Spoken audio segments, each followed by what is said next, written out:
ndax Eumeu Sène war na mën a xeex ak Franc ma ne Eumeu Sène oui mën ngaa xeex ak Franc waaye benn affaire Eumeu Franc bi nga bëgg xeexal loxo Franc bi nekk ci kanam ci loxo boobu ngay génnee pour fatt loxo droite bi war a mën a tax sa bët gëmm pour mu war a mën a ñëw jaar ci suuf juuloog sa xeex pour daw jàppe la moom mooy la Franc loxoom bi nga xam ne moom lay njëkk a sànni remise am boobee faw nga génnee ci côté remise bi pour nga tëj xeexu Franc soo génnee ci côté remise bi da ngay tëj xeexu Franc direct waaye bu fekkee ne dalaa dóor mu dóoree la ci loxoom bi muy remisé da nga taasewu ci beneen sens bi taasewu ci beneen sens bi nag soo ko dee def jàppal ne yaa ngi koy may wet complet boobee du la war ne da koo bëgg mais day sànniwaat beneen loxo ba muy sànni loolooy waral yow sa recul après nii ngay def bi ngay def nii nag le temps bi ngay comprendre ne Franc yegg si na moment boobu Franc sori na ci yow ma nga fa de Franc yow fa de moment boobu xool nga turbine bi gis na mbir yi jeex na waaw day xool turbine bi xam naa affaire yi jeex na la moo tax waaye mais Franc est-ce que war ngaa xeex ak Eumeu Sène sa préparation laaw Eumeu day laaw mais Franc bul fàtte ne yow sa garde du nii Franc sa garde bul fàtte ne nii la waaw le fait que nag sa loxo di yéeg laaw Eumeu Sène loxoom bu la dalee day dal ci sa bopp bi moom mooy li lay détourné laaw Eumeu Sène boum mooy li lay détourné sa xel mooy li détourné sa bopp maanaam li gën a métti sa loxo yow boo foogut mu bett la dal la tël moo gën a yomb ci déstabiliser que loxo mbër mi ne la tuy ndax loxo mbër mi suñu la tuy da ngay reculer te bu fekkee na ngaa préparé Eumeu Sène ci laaw kon Franc doo reculer parce que mbër muy laaw doo reculer soo reculer da nga koy gën a may porté bi muy dalee paaw da nga koy gën a may paaw porté nga koy gën a may paaw c'est sûr man bu ma leer na ngay laaw du ma reculer mais wàcc demi la taf ngay def yëkkati wàccaat maanaam 2 fois mooy xaaral ne beneen baa ngi ñëw kon da nga naan tak 2 fois lay doon tak maintenant tak bi da ngay sëgg mu sëgg nga génn koy percute paaw daw ko dem takki ci yoon Barzo Médiana de da ngay sóob rek xaaw ñëw sóob sa nday nga xam seetaan na c'est très simple sama laay moom boo fi ñëwee di bind lu la neex boole nga sa nday rek kese waaw nii rek ngeen def tooñ ñu leen mat bàyyi ñoo xam ne bu ngeen jàkkaarloo ñu tegal seen nday ba ngeen tëdd déjà de base rek man mii wax rek bu ñu jàkkaarloo dama leen wax ba tëdd waaw nii yërëm leen seen nday ak seen i baay nit ki da ngay am fulla am fayda man boo ma neexul du ma la seetaan su ma neexoo ma du ma la seetaan am fulla am audace ne non gaañ bi li muy wax neexuma du ma fa dugg di tooñ du ma ko déglu li muy wax ñoruma lijjantiwuma ko sérieusement mais bu ngeen tooñ koo xam ne dafa reew ba dof teg yàlla suñu borom may ko kattan may ko doole ragalul li muy def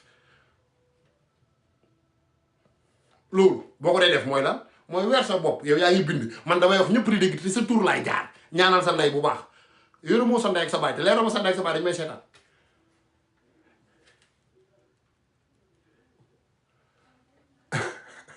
yeewu leen tuuti pourtant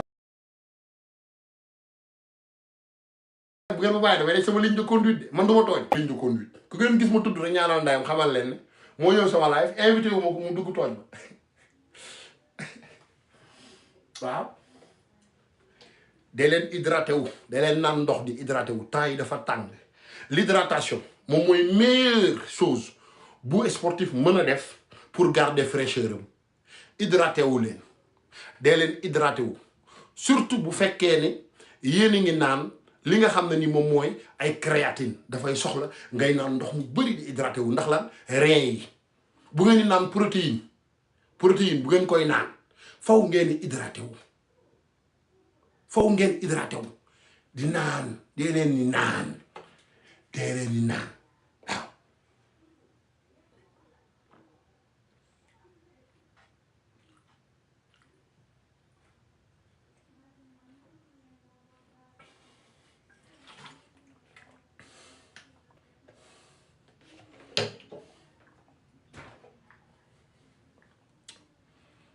na ngeen def bàyyi nañ ci jàmm li nga am tawféex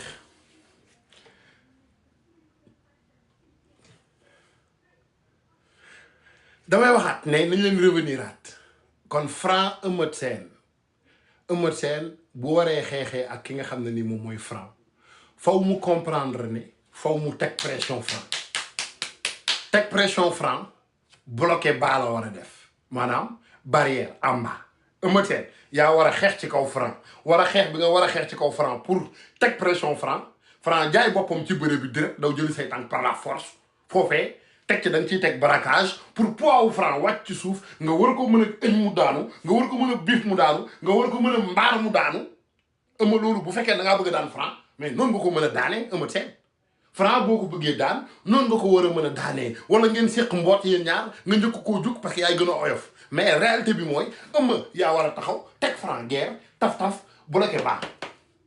en bas bi danga koo war a protéger bloqué ko bloqué en bas fermé nag boo ko déggee mooy su ma taxawee ci samay tànk du ma la may fu sa ñaari loxo mën a jàppee benn ñaari tànk yi en même temps maanaam daw buub daw takk dama la koy xañal léegi nag soo ko bëggee mooy tànk bi ne ci ginnaaw danga koy ibbi latéralement ça veut dire quoi nga ne bii mi ngi nii fii mais xeex bi xeexu digg laay xeex Eumeu Sène xeexu digg maanaam foo mu pousser Franc mu sëgg def nii sëggam def noonu ne ñaari option la am que ça soit encaisser coup wala mu sëgg coup bi daw jëli tànk bi muy jëli tànk changement de pied dafay am carrément changement de pied boobu moo lay mën a may nga jàpp ci ginnaaw ngembali bipp mu topp la baar la mu jeex mais Franc dangaa bëgg xeex ak Eumeu Sène Franc dangaa bëgg xeex ak Eumeu Sène Franc bu doon maay yow du ma déclarer guerre Eumeu Sène moo dax xeex de déedéet mais ci xeexu Eumeu Sène fexeel Eumeu Sène xeexee kaw bañal Eumeu Sène xeex digg parce que xeex digg bi plus que ngay wàcc yow plus que say loxo di gën a jafe génn lu tax parce que masse musculaire bi nga yor jàppal ni rotation bi flexibilité explosivité bi mu soxla ci xeex boobee il va falloir nga am distance donc distance boobee ngay chercher fexeel Eumeu Sène xeexu kaw ci ngay gën a nekkee à l'aise ci la Ama Baldé juumee ci la Sokh juumee ci la Forza juumee ci la Bébé Saloum juumee Franc loolu nga yàgg a exploité di ko indi muy xeexu kaw boobee bu ñu mësaan a gis Franc ba mu beneen mbër bi doyal ci xeex bi automatiquement luy xew Franc day ñëw imposer bëre bi moment bi ngay imposer bëre bi sa bëre day sori parce que fa nga leen ni yegg mooy sori parce que ñu ngi calculer dóor yi encore kon fait tout d'une manière boo xam ne ni tey en réalité war nga mën a fexe Eumeu Sène xeexu ko xam arrangé am xeexu diglu foo mu wàcc ba ci suuf Eumeu lu mu gën a wàcc gën laa sonal Franc sa poids di gën a metti lu mu gën a wàcc sa départagé wu doole gën a compliqué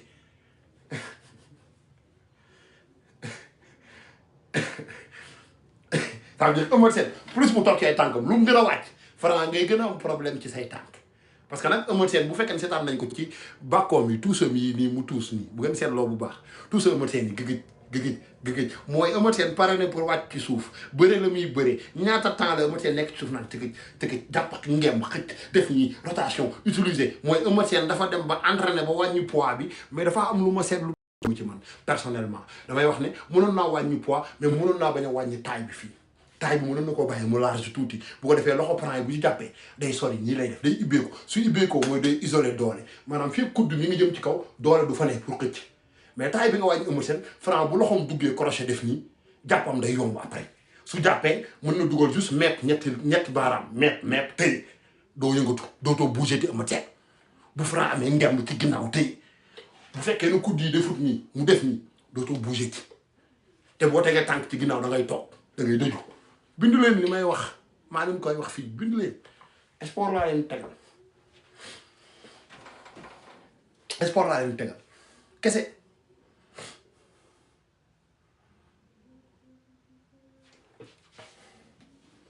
si mën nga wàññi poids doo wàññi tour de taille ba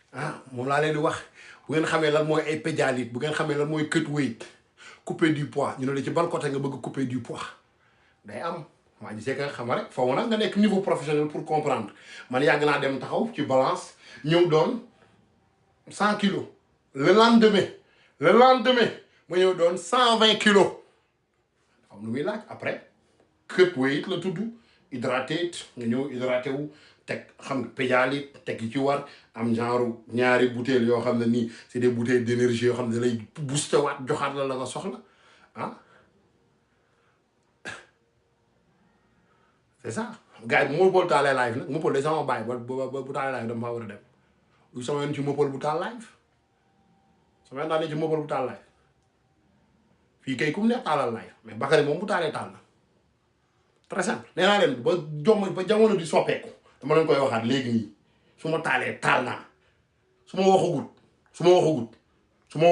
doo dégg fenn li may wax su ma waxee ba pare nag kuti yu ndaw yi jël ko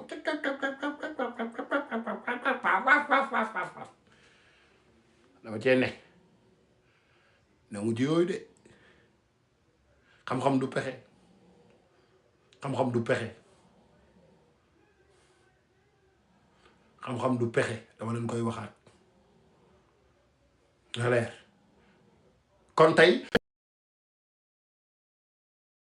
pourcentage bu dee dañ koy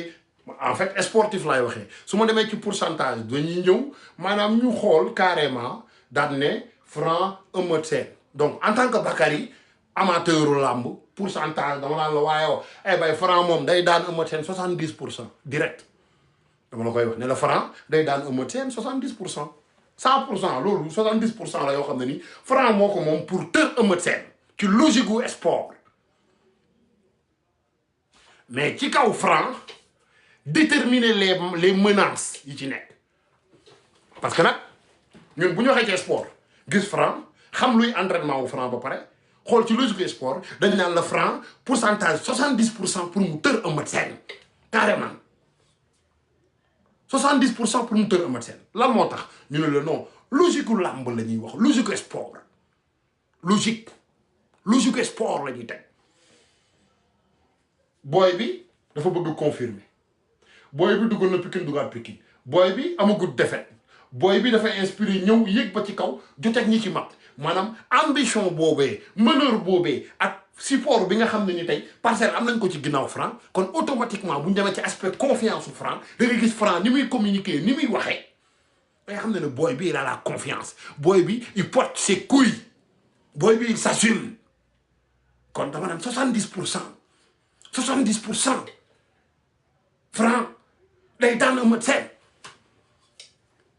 mais ma gis point d'interrogation bi Eumeu Sène accepter Franc ne ko 70% mën nga ma kaw 30% wu piège yi 30% wu piège yi ci la Eumeu Sène di waxe depuis signature contrat maa ngi yut bu ma ko yutoon sa ndey mu naan ko bureau de xanaa xamoo loolu xaar ma ñëw boole ko sa ndey su li may wax nii du yut bu ma ko yutoon sa ndey naan na ko bu yàgg bilaay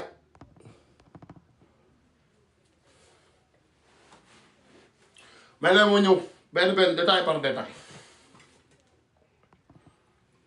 donc la réalité en est que foog ngeen comprendre ne Eumeu Sène nangu naa toog ci 30% point d'interrogation yooyu nga xam ne ni moo teree Franc am les 100% pour daan Eumeu Sène mais Franc foofee la war a méfiant tuuti daan ne mais pourquoi gaayin bi ma jël 70% pour war koo mën a daan war a dem fokk ci 30% question ni c'est un champion sans me poser question yi ne Eumeu Sène il a été roi des arènes champion d'Afrique ma bañal ko loolu lépp ñëw ne ko yow gandax nga li nga am ci ay défaite li nga nangam mais bu fekkee ne Franc dafa demee ci façon bi mu communiquer inconsciemment Eumeu Sène da koy daan à 80%. C'est ça la réalité. C'est ça la réalité. Kon 30% yi Eumeu Sène toog Sénégal yëpp jël 70% jox ko ki nga xam ne nii moom mooy kan Franc te buñ demee ci buñ ñëwoon ci sport rek ñuy wax ñoom ñaar ci wàllum palmarès parcours Eumeu Sène moom mooy favori Eumeu Sène mooy favori parce que damay dégg Franc di wax naan ko say défaite mais défaite fait partie de l'expérience quand même défaite dañuy partir ci expérience ça ne veut pas dire que am nga défaite que non sa palmarès baaxul de déedéet ça veut rien dire défaite fait partie de l'expérience guys défaite moom mooy mën a tax partie bi gën a am solo ci doomi aadama te Eumeu Sène il a réussi moom mooy lan la résilience le mental d'acier moment bi nga xam ne nii da ngay def ay autocritique ci sa bopp war a abattre mu mel ne tey jii ku ci mel ne Bathie Seras bàyyi bëre ku ci mel ne Paul Maurice bàyyi bëre ku ci mel ne Feugeula bàyyi bëre ku ci mel ne Dumbul bàyyi bëre ñoo ñëwee seen looloo waral ñu quitté Issa Pouye résilience baaxul ñu quitté mais Eumeu Sène moment bi muy dund mu metti lool il a su avoir ce qu'on appelle la résilience te loolu fait partie du développement personnel du tàggane am nga défaite nga xalaat défaite bi nga am nga def autocritique abattre sa bopp paw ba mënatoo siggi ci biir gor ñi ba utiwaat victoire il faut faire attention donc la résilience moom mooy savoir se valoriser de base benn mooy rappeler wu li nga mën a def yëpp valoriser ko te obstacle yi nga jëm nooy mën a def ba surmonter ko loolee mental d'acier moom moo la koy permettre et tu travailles pas demain c'est pas ton problème mon père t'a pas donné à Bakary pour que tu le gères s'il travaille ou pas tu payes pas mon loyer tu va te faire foutre voilà allez me faire foutre devant Bakary a sa famille Bakary a ses biens juste ces deux putains d'ordinateurs là c'est presque le denrée de ta famille joxe na day dépenser seen kër ñaar yi rek nekk sama ginnaaw juste sama jaan bi sax moom moo gën a cher nday seen dépense jaan bii ma yor nii rek sama jaan bii rek moo gën a cher seen dépense sama jaan bii moo gën a cher nday seen dépense ay na fii di ñàpp ndayam di wax loo am looy waxee imbécile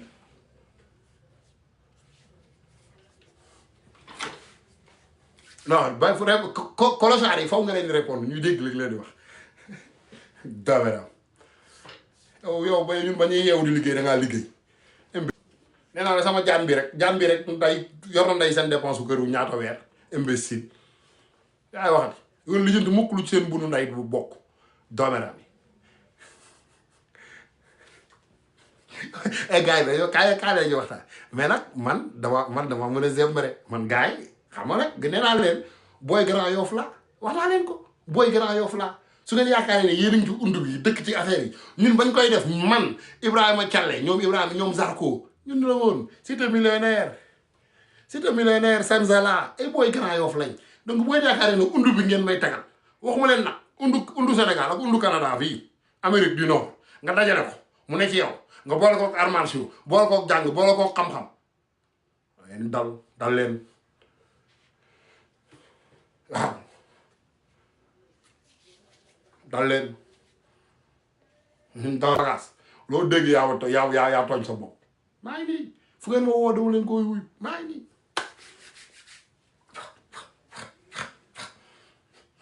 yàlla ma réew rek laa xawul rek dama réew ma def nag déwaa yi dég damay seetanaat sama bopp xool yàgg ma ne man dama réew kal moom moo war a tëgg nday mbéj ba sama nopp bi wundeelu mu ñëwaat ne dama réew mu tëggaat ma nday mbéj ba sama nopp bi wundeelu non maa réew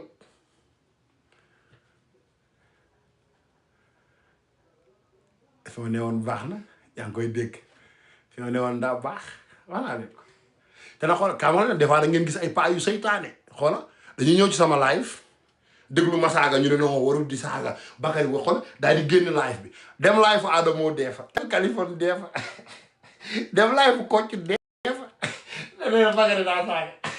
te moom mi wax Bakary daa saaga daa xool doomeraam ji moom di saaga te pourtant mi ngi may saaga de mi ngi naan ma yow doomeraam ji di ma saaga ah ba pare di génn ak da nga neex wax dëgg ci moom la gars yi munul fii ñëppay ñaan nag fii ñëppay saaga ñëppay ñaan ñu avancé waaye kii moom ma defar naag waaye kii di ñu xanaa bàyyi lu wax sax alaw xaaral bàyyi ñu jox la avance Franc non Franc dafa nekk ci combat yéen bu leen yàkkamti yooyu yéen jëleen seen temps rek yéen man damay tracé sama projet man maa ngi ci am naa ama neex seetaan leen bu leen teel a wax seetaan leen mais daal li ma leer ba leer mooy reviens s'il te plaît sur les 30-80 non mais c'est 30-70 mon frère 70 pas 80 le 14 octobre sama combat ak Amaneex maa ngi ziar non mais la résilience Momo Diop je vais revenir foofu ci côté développement personnel la léegi damay ñëw ci beneen fànn boo xam ne nii war nañ ko war a mën a yaatal en fait pour gars yi xamut et que en fait je travaille sur pas mal de projets yoo xam ne nii tey dañuy dem plutôt ci côté aspect psychologique boo xoolee damay attends je vais venir sur point damay ñëw ci samay PowerPoint bu ko defee ñu mën a waxtaan ni ñu mën a waxtaanee mooy foofu gars yi comprendre dafa am la psychologie très bien damay ñëw tey wax ak yéen ci surentraînement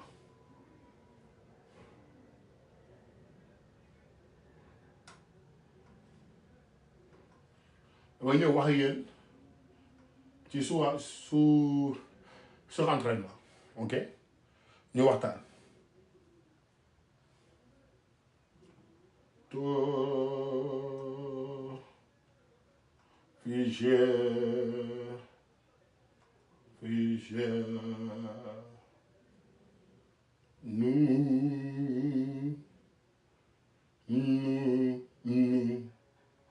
parfait fii damay ñëw wax ci surentraînement damay wax ne il faut comprendre les effets psychologiques du syndrome de surentraînement dafa am lu ñuy woowee surentraînement dafa am ay effets yoo xam ne nii ci combattant boo xam ne exemple mbëru Sénégal yi ñuy bëgg a entraîner mais 3 mois yi li ñu ciy teg seen bopp dañuy dem ba dugg biir surentraînement dañu naan l'entraînement intensif fait partie de la vie d'un athlète entraînement bu intensif dafa faire partie dans la vie d'un athlète c'est vrai yooyu yëpp dëgg la nangu nañ ko mais dañ wax ne athlète boo xam ne nii quand même du am combat bàyyi rek toogaat 2 mois du entraîner du def dara topp ci xale yi jigéen yi ca kër ci katu lekk maafa dama daa su luxu mbalax ak keccax ak yooyu noonu di palax-palaxi saa mu xool xelteem xool santeem kon la réalité en est que fii mais il peut parfois aller trop loin entraîner d'un syndrome de surentraînement maanaam tey entraînement bu intensif baax na ci mbër dëgg la mu ñu ne waaye nag il faut pas nga dem plus loin que ça parce que loolu mën na jur lu ñuy woowee surentraînement loolu am na lu ñuy woowee non sa yaay moo ma fase Samir maa ngi jégalu tey réew na laay indi bala nga sanday laay def très simple waaye noonu donc ñu ne ce syndrome n'épuise pas seulement le corps mais il épuise aussi l'esprit ça veut dire surentraînement bu ci mbër nekkee du sa yaram rek lay sonal mais cerveau bi tamit da koy sonal kon jooy dana la yomb kaas dana la yomb mer dana la yomb jaawale ay bouteilles yu sëriñ dana la yomb xuloo say naataangoo da lay yomb surentraînement da koy provoquer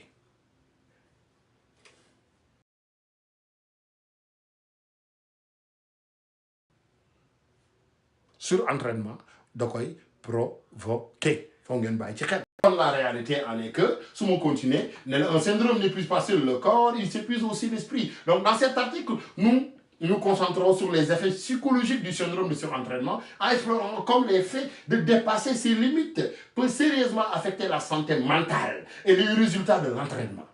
donc bu fekkee ne yaa ngi entraîné jël ay substance nga dépasser ses limites dafay affecter ci sa santé mentale nga commencer perdre les raisons xalaat ne diw sàcc na sa short sàcc na dàll kii da laa jéem a liggéey kii da laa lii kii da laa laa mu luy jouer ay tour ci sa bopp di la jouer ay tour ci sa bopp kon la réalité en est que on dit bel et bien que reconnaître les signes précoces pour comprendre à maintenir les bien-être physique et psychologique en veillant à ce que vous nous entraînez intelligemment et restez en bonne santé la réalité en est que le fait que nga xam ne surentraînement mën na laa jural ay jéye war nga mën a am toute intelligence comprendre ne ça ne veut pas dire que dem naa jim am naa force damay continuer non c'est fay sonn gum non da ngay mujjee rey sa bopp parce que nag dañ naan la entraînement dafay amee programme d'entraînement un programme d'entraînement spécifique est primordial donc su ma jógee foofu damay ñëw ci côté reconnaître les signes ñu ne la mbër mu am saut d'humeur maanaam di changer humeur ci melokaan une irritabilité fréquente ou des changements d'humeur soudainement peuvent indiquer que le surentraînement équilibre émotionnel. Surentraînement, soo ko amee dafay affecter ses équilibres émotionnels. Donc mentalement, tu seras pas bien. Sérieusement. Donc la réalité en est que bu boobaa mën nga entamer lu ñuy wax une perte de motivation. nga ne waay bàyyi naa waay ñii gëmatuñ ma ñii dañuy nekk fi di ma yàqal ñii dañ maa liggéey dañ maa lii fekk ne yow da ngaa sonn surentraînement moom moo jaxase ses aspects psychologiques déclenché problème mu mental foofee nga commencé am doute ci ñi la wër. ci ñi la wër nga commencé am doute la moo tax parce que da nga sonn physiquement da nga entraîné ba romb la nga waroon a entraîné bu boobaa nga commencé am ay doute ci ñi la wër problème yi di démarrer. Donc à ce moment-là on dit non seulement baisse de motivation boobu moom mooy pouvoir constater une baisse d'enthousiasme et de motivation pour s'entraîner même avec des activités que vous aimiez auparavant dalay empêcher sax nga def push-up bi nga xam ne moom nga gënoon a bëgg lan moo tax parce que ci surentraînement nga nekk kon la réalité en est que la sensibilité accrue du au stress qui est de l'autre côté qu'on appelle la dépression. Donc la réalité ici dañ lay wax ne la des sentiments persistants de tristesse ou baisse d'énergie ou un manque d'intérêt pour les activités peuvent apparaître lorsque le surentraînement nuit la santé mentale. Et à ce moment-là, il va falloir qu'on va aller regarder partie bi nga xam ne moo gën a am solo muy le partie stress. La partie stress da lay wax ne la le surentraînement peut augmenter la réponse émotionnelle aux stress. À ce moment-là, les défis quotidiens est insurmontable moment boobu boo ci duggee yaa ngi ci kaso da yaa ngi emprisonné sa âme te mënoo koo surremonter combat boobu combat booy ñàkk la xam xëy na ci kaw nga dajeek ay coach psychologique yoo xam ne ñu ngi lay jàppale ci côté boobu. Donc une perte de motivation on dit bel et bien que vous pouvez constater une baisse d'enthousiasme ou une motivation pour vous entraîner même pour des activités que vous aimiez auparavant. Et la réalité en est que même si tu es accompagné, tout le Pikine wala tout Parcelles, t'es pas là. Tu seras pas là-dedans. Malheureusement. di leen wax ne leen ñu ngi leen di gërëm di leen sant di leen jaar di leen jox seen wàccuwaay bu baax a baax a baax dinaa ñëwaat ci alimentation bu baax maanaam tey temps yi ci ginnaaw bu lamb yi jàllee